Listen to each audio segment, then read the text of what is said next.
Good evening, my brothers and sisters. It's good to be together with you once more. Change of scenery again. We're back inside. It's really hot outside today. So I'm inside our sanctuary, and I've got our air conditioning going to try and keep things a little bit cooler. So that's why there's a little bit of an echo in here today. It's just the nature of our sanctuary is small space. It's basically a concrete cube, and so we get some echo. Open your Bibles with me, if you would, to 2 Corinthians chapter 9. We're going to continue our study here in the book of 2 Corinthians. 2 Corinthians chapter 9. Last week we finished up chapter 8. We've been working through this section on giving and learning about how God wants us to be giving to the ministry. And we've spent four Wednesdays now working through this text. We've got 2 more weeks here studying about the theme of giving before we move on to chapter 10 and the rest of what Paul deals with in this letter to the Corinthians. It's interesting, I think one of the first lessons that my mom tried to teach us as kids was the lesson of sharing. In fact, she even had a little song that she would teach us whenever we weren't sharing the way that we ought to have been sharing. It went something like this, and some of you may remember it. It goes, sharing, sharing, that's what Christians do. Sharing, sharing, share what God gave you. Sharing, sharing, show you really care. Then you will see how glad you will be when you have learned to share. This song is still with me today. If we were ever bickering or fighting, my mom would actually make us stop and sing this song to one another as an effort to help us change our attitudes. It didn't always necessarily work, but it was certainly an important lesson she was teaching us when we were kids. We've been learning about these principles of giving over the last few weeks. We as Christians, we ought to be generous with what God has given us. And there are lots of reasons for that. These reasons are what we've unpacked here in 2 Corinthians chapter 8. We've seen examples of people who are generous the way they ought to be generous. Examples that we can follow in our own lives. So in our study here this evening, we're actually going to take a look at the life cycle of giving. Paul describes here in chapter 9 the life cycle of giving. We're all familiar with the life cycle of different critters, different aspects of society. Societies go through life cycles of growth and decline. Well, here Paul describes the life cycle of giving, and so we're gonna see what the life cycle of generosity looks like and how it applies to us as a church. So look with me, if you would, in 2 Corinthians chapter 9, and then again, there's this profile to generous giving, a profile to the kind of giving that pleases God. Gracious giving that glorifies God looks like something. So Paul describes the life cycle or the profile of this kind of giving. And the profile is like this. The life cycle goes like this. There's a willing beginning, a persevering generosity, and a generous completion. A willing beginning, a persevering generosity, and finally a generous completion. Gracious giving begins with this willing heart, a readiness to invest itself in the work of the ministry. It then perseveres in that generous spirit through time, demonstrating through particular acts, particular instances, this generous spirit. This generous spirit is alive and growing. And finally, generous giving reaches its generous conclusion when the goal of the giving has been met. So Paul describes this life cycle of generosity for the Corinthians, but he does so in order to communicate his concern about how this life cycle is going, particularly in the Corinthian church. It seems that the Corinthian perseverance, that middle step of perseverance, is lacking in the church. and therefore the outcome of a generous completion is in doubt. So notice with me, if you would, here in chapter 9 and verses 1 through 5. 2 Corinthians chapter 9, verses 1 through 5. Now concerning the ministry to the saints, it is superfluous for me to write to you, for I know your willingness, about which I boast of you to the Macedonians, that Achaia was ready a year ago, and your zeal has stirred up the majority. Yet I have sent the brethren, lest our boasting of you should be in vain in this respect, that, as I said, you may be ready. Lest, if some Macedonians come with me and find you unprepared, we, not to mention you, should be ashamed of this confident boasting. Therefore, I thought it necessary to exhort the brethren to go to you ahead of time and prepare your generous gift beforehand, which you had previously promised, that it may be ready as a matter of generosity and not as a grudging obligation. So Paul begins by encouraging the Corinthians for their willing beginning. They started out well. Verses 1 and 2 describe this beginning. Look again with me. Verses 1 and 2. Now concerning the ministering to the saints, it is superfluous for me to write to you, for I know your willingness, about which I boast of you to the Macedonians, that Achaia, that is the region of Corinth, the city of Corinth, Achaia was ready a year ago, and your zeal has stirred up the majority. There was a willing beginning on the part of the Corinthians. They began with a willingness, and such willingness that Paul boasted of their willingness to the other churches. And that was an encouragement to the other churches. In other words, they started strong. If I can use one of my running illustrations for you, a strong start is always important for a successful race. Now, there's always the risk that you might start out too strong. You might start out too fast. But if you don't start out strong in a race, you'll quickly find yourself far behind with no way to make up the lost ground. I remember the very first race that I won. And when I was in high school, there was a lot of strategy that went behind that race. In front of the starting line, I can remember it was a cold morning. It was starting to snow, as a matter of fact, right before the race.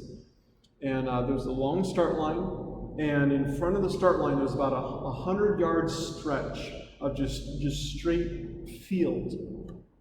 And I remember being there on the starting line, and I was thinking to myself, if I want to win this race, I need to be the first one to that first corner. They're 100 yards ahead, the trail veered off to the left, and I said to myself, if I'm going to win this race, I've got to be the first one around that corner. I had to start out strong. But without that strong start, I knew it would have been a lot harder to win. Paul says here that there's no need to remind the Corinthians, because they remember what a strong start they got in this giving. When Paul told them about this idea to collect an offering for the church in Jerusalem, they were excited. They started strong. They set a goal about how much they would raise. And they were so enthusiastic at the beginning of their giving, it looked like they were going to reach that goal in a couple of days. So Paul says that that's a good thing. That was a zeal that he went and told other churches about. It wasn't a contest. But it was a good example for the other churches in Macedonia of what a strong start looks like.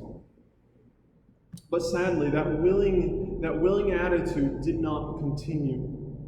We see now, secondly, the doubt of persevering generosity. There was a good start. There was a willing beginning, but now we have doubt of persevering generosity, that middle step of the life cycle. Notice with me what Paul says in verses 3 and 4. Yet I have sent the brethren. Remember, he talked last week about, it was a couple weeks ago now, that he was sending two brethren along with Titus, two unnamed brethren with Titus. He says, I have sent the brethren, lest our boasting of you should be in vain in this respect, that, as I said, you may be ready. Lest, if some Macedonians come with me and find you unprepared, we, not to mention you, should be ashamed of this confident boasting. Again, remember everything we talked about, I guess, last week. Paul sent Titus and two unnamed brothers to this church exactly in order to encourage this persevering generosity. Even though they had begun well, they had completely neglected this commitment, and they had not persevered in their generosity. So Paul's letter, and it's the letter of 2 Corinthians, and the presence of these three brothers, these were meant to encourage the church to persevere in her giving. You know, the best start in the world does not guarantee that we will finish well, or even finish at all. So I got to that first corner, going back to the race. I got to that first corner, but that was only the first 100 yards. The race was 5 kilometers long. In other words, there was still a lot of race ahead of me. I remember how hard it was to stay in front through the whole race. There was a point, the race was basically 2 big laps around a field and a forest. And so halfway through the race, we came back and ran past all the spectators. All of our parents and coaches were all there cheering on. And I remember going back through that section with my coach and my mom and others, and everyone was cheering. And at that moment, the guy who would end up finishing second, he pulled alongside even to me. We were running side by side through that stretch. He had gotten a push of adrenaline because of all the cheering of all the spectators, and he had used it to catch up to me. I promise you, it would have been a lot easier for me to have simply sat down at that moment and caught my breath. The race was only half over by that point. There was still 2.5 kilometers to go, and I was getting tired. But perseverance perseveres. It's the nature of perseverance to continue. Why?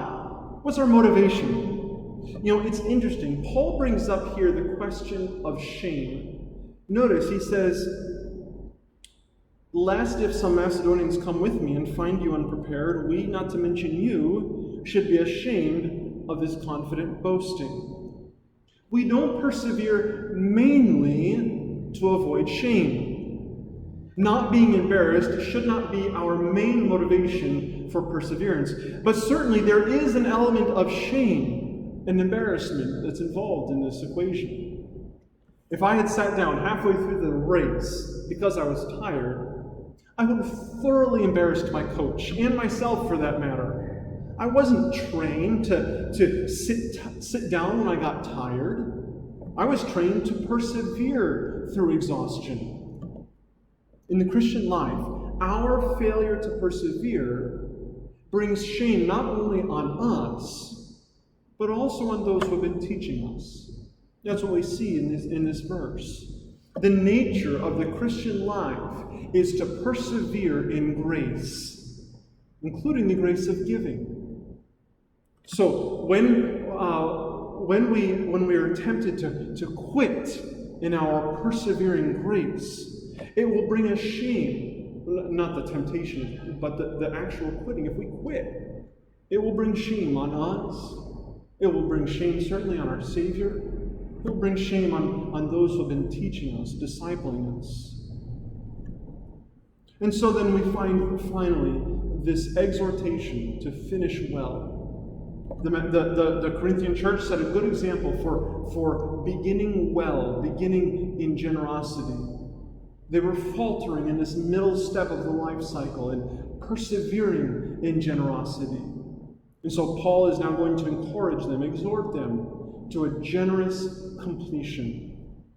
Notice with me again, verse number 5. "Therefore, I thought it necessary to exhort the brethren to go to you ahead of time and prepare your generous gift beforehand, which you had previously promised, that it may be ready as a matter of generosity and not as a grudging obligation." Notice how careful Paul's wording is here. Remember that this gift is a gift of grace. Just like our spiritual gifts from God are gifts of grace, and our using of our spiritual gifts in a way that that pleases God is a demonstration of the grace of God in our lives, so too this financial gift is a gift of grace. It's not obliged or required. But the Corinthians had volunteered. There was a willing beginning, a commitment to contribute. So notice that Paul exhorts not the Corinthians to prepare the gift, but he exhorts the brothers. Therefore I thought it necessary to exhort the brothers, that is, Titus and the two unnamed brothers, to go to you ahead of time.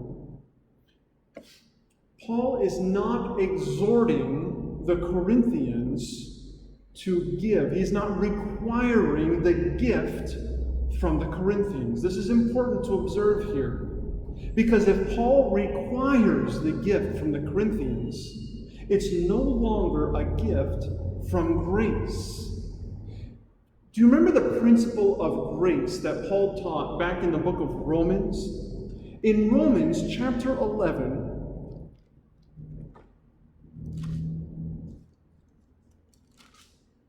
he says, verse number 6, "And if by grace, then it is no longer of works. Otherwise, grace is no longer grace. But if it is of works, it is no longer grace.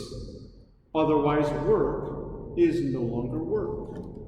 Now, in the context of that, Paul is talking about salvation.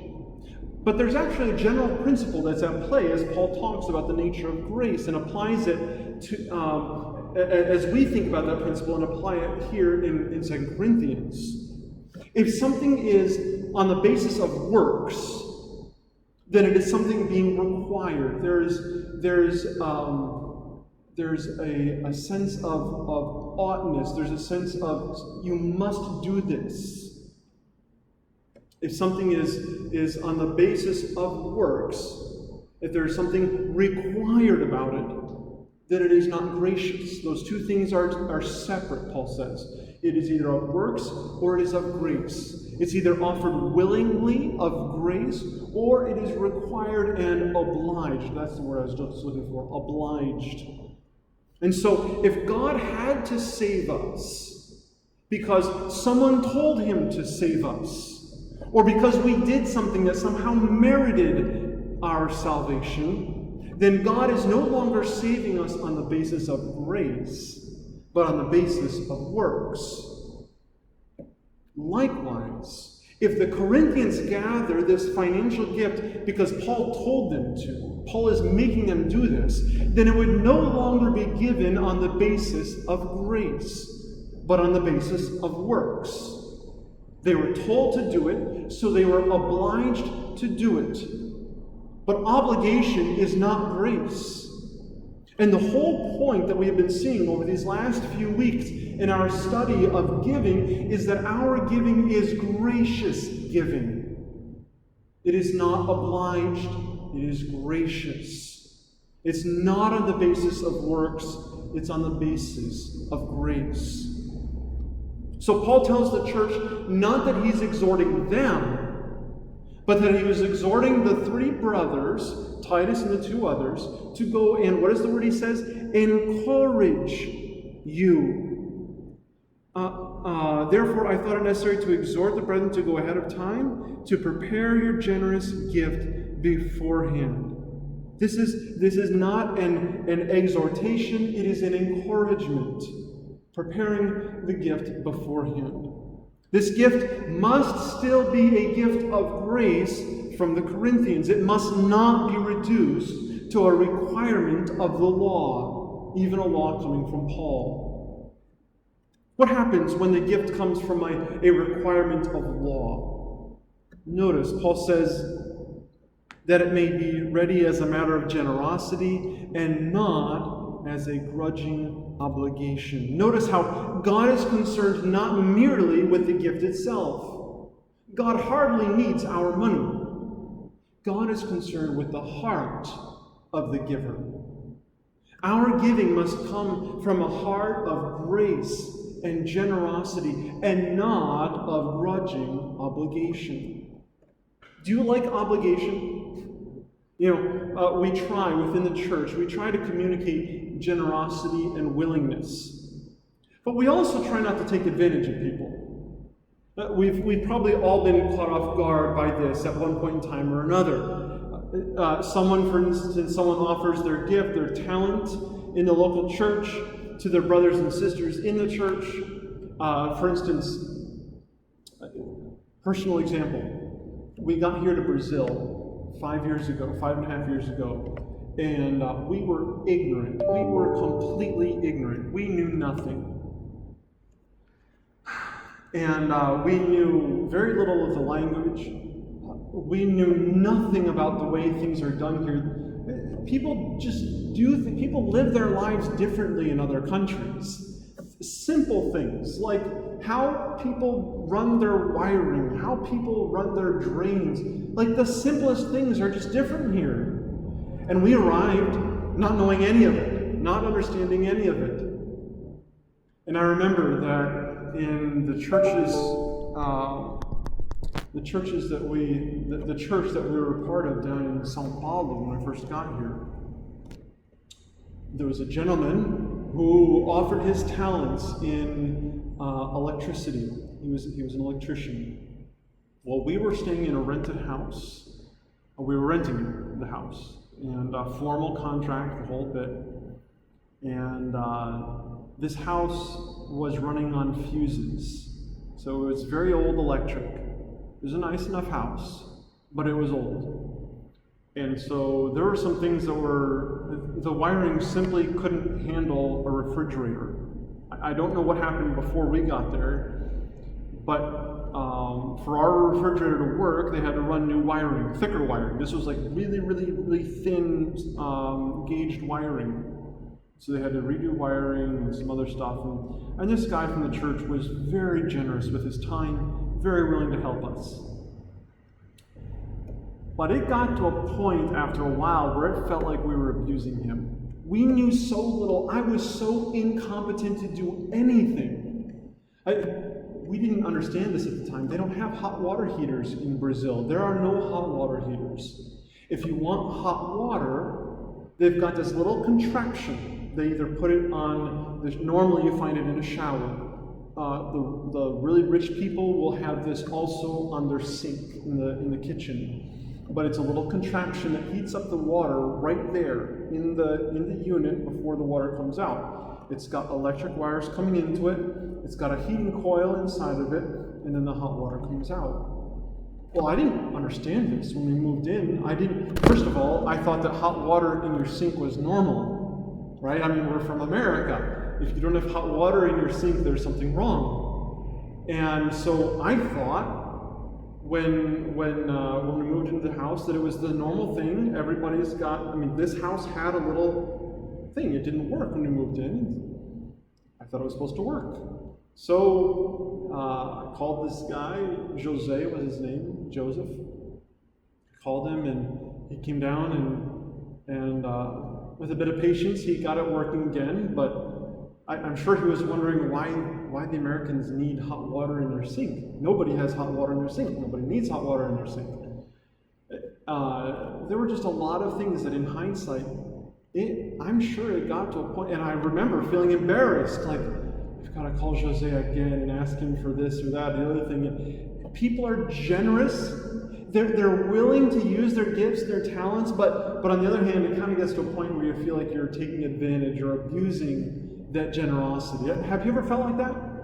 I know that there were times when I just got embarrassed to call him up again and say, Jose, we got another problem, can you help? And you feel crummy, and you feel embarrassed. And perhaps you even resolve to never bother that brother again with your problems. That's the idea of grudging obligation. That other person feels like, I've got to go help them again.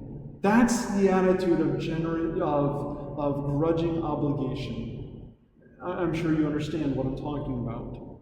There's a difference between generosity, I would love to go and help you out again, and grudging obligation. I've got to go fix that gringo's wires again. You understand what I mean? Who likes grudging obligation? Does anybody like grudging obligation? Paul certainly didn't like grudging obligation. The Corinthians didn't like grudging obligation. And more importantly than all of this, Christ doesn't like grudging obligation. Christ is concerned with our heart and with the attitude of our heart in our giving. It's important to notice that Paul is being very, very careful about the way that he encourages this church to give. But he is also warning them of the proper affections that we ought to have in our giving. He strikes a balance here. On the one hand, he does not demand that they finish their collection so that their giving proceeds from grace. And yet, on the other hand, he warns them to give as a matter of generosity and not of obligation. Sometimes we might be tempted to treat one another, sometimes we might be tempted to teach one another, to teach our children, to teach our when we're doing discipleship or whatever, to disciple new believers. We might be tempted to teach them. Either on the one hand, we might command them to fulfill their obligations, we will say, to fulfill their duties. Or on the other hand, we will say nothing about the proper affections, the proper attitudes that ought to accompany our giving. And there's a danger in both of those responses. When we teach, we must never do so in a way that reduces the Christian grace into a matter of obligation. Whether it's the grace of giving or any other aspect of grace in our lives, we must not teach in a way that reduces it to law, that reduces it to obligation. On the other hand, we must never abandon the teaching of right affections. We need to teach the right attitudes and the right affections that accompany these gracious actions. We can't assume that people will automatically respond with right affections. Right affections need to be taught and to be cultivated. And so this becomes an important principle for giving in general. Finish well with your good intentions and promises to the best of your ability. The Corinthian problem was not ultimately a lack of ability to give, but rather it was a lack of interest. A lack of persevering generosity. It's as though they had attached the significance of the gift to a man, to Paul, who had been coordinating this gift. Remember he said back in chapter 8 in verse number 9, verse 19, which is administered by us. They had attached the significance of the gift to Paul. This gift is being administered by him, rather than attaching the significance of the gift to the God to whom they were giving. And in fact, this isn't a new principle. This is basically a reiteration of some of the examples that we saw in the beginning of chapter 9 from a few weeks ago. From the beginning of chapter 8. In the beginning of chapter 8, Paul gave the example of the Macedonians who, ironically enough, in response to this Corinthian church, they had begun well and they had persevered in their giving. And now the Corinthians need to follow the example of the Macedonians. Now the Corinthians are being called to demonstrate the generous completion of their work in collecting this gift. And so there's these important points for us to learn. First of all, we must learn that this principle, that we ought to give as a matter of generosity, not as a matter of obligation. This is the attitude that Christ wants to see in us. Our giving is of grace. God has given to us graciously, and we reciprocate that grace when we give graciously to Christ through the local church.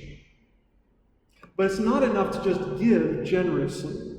We, like Paul, we need to be careful about how we teach grace, about how we teach generosity. We need to be careful to teach generosity graciously. This isn't a natural trait for us. Naturally, we're all pretty selfish creatures. So we need to be taught the right attitudes of generosity and grace. And so as we teach and encourage one another to give, we must use Paul's example and not teach by way of threats. No one will give with the right attitude by threatening. This creates an obligation. Rather, when we teach and we train one another, we ought to demonstrate grace. We ought to teach in a way that demonstrates grace. We ought to communicate grace as we teach so that others learn how to give generously. That's what we learned from this text this evening. Next week, again, Lord willing, we're going to finish up this chapter on giving and then move on. Just by way of quick update, things are going well. We're down under 3 weeks now. Time is wrapping up. We're pretty much done with our yard sales. We did 3 weeks of yard sales, and it was relatively successful. We still have several boxes of things, but we're trying to find some creative ways to give those things away, or even to some people are taking them and selling them for us in other places and such. Still need to sell our car. Please be in prayer for that. It's actually at the shop right now, getting a tune-up, and then after that, Lord willing, we'll be putting it. We had a few people who were talking to us about buying it, but so far that's all fallen through. So we don't have any buyers right now. So be praying about that with us if you would. Things are looking good there at the church. I've seen some pictures, and it's exciting. We miss you all. We're looking forward to being back in the States in 3 weeks, and then back with you all after quarantine after that. So maybe pray that the governor, by some miracle, he relieves some of the quarantine restrictions. I don't know. But we're looking forward to getting back and seeing you all soon. So keep us in prayer if you would, and of course we're praying for you. Have a great evening.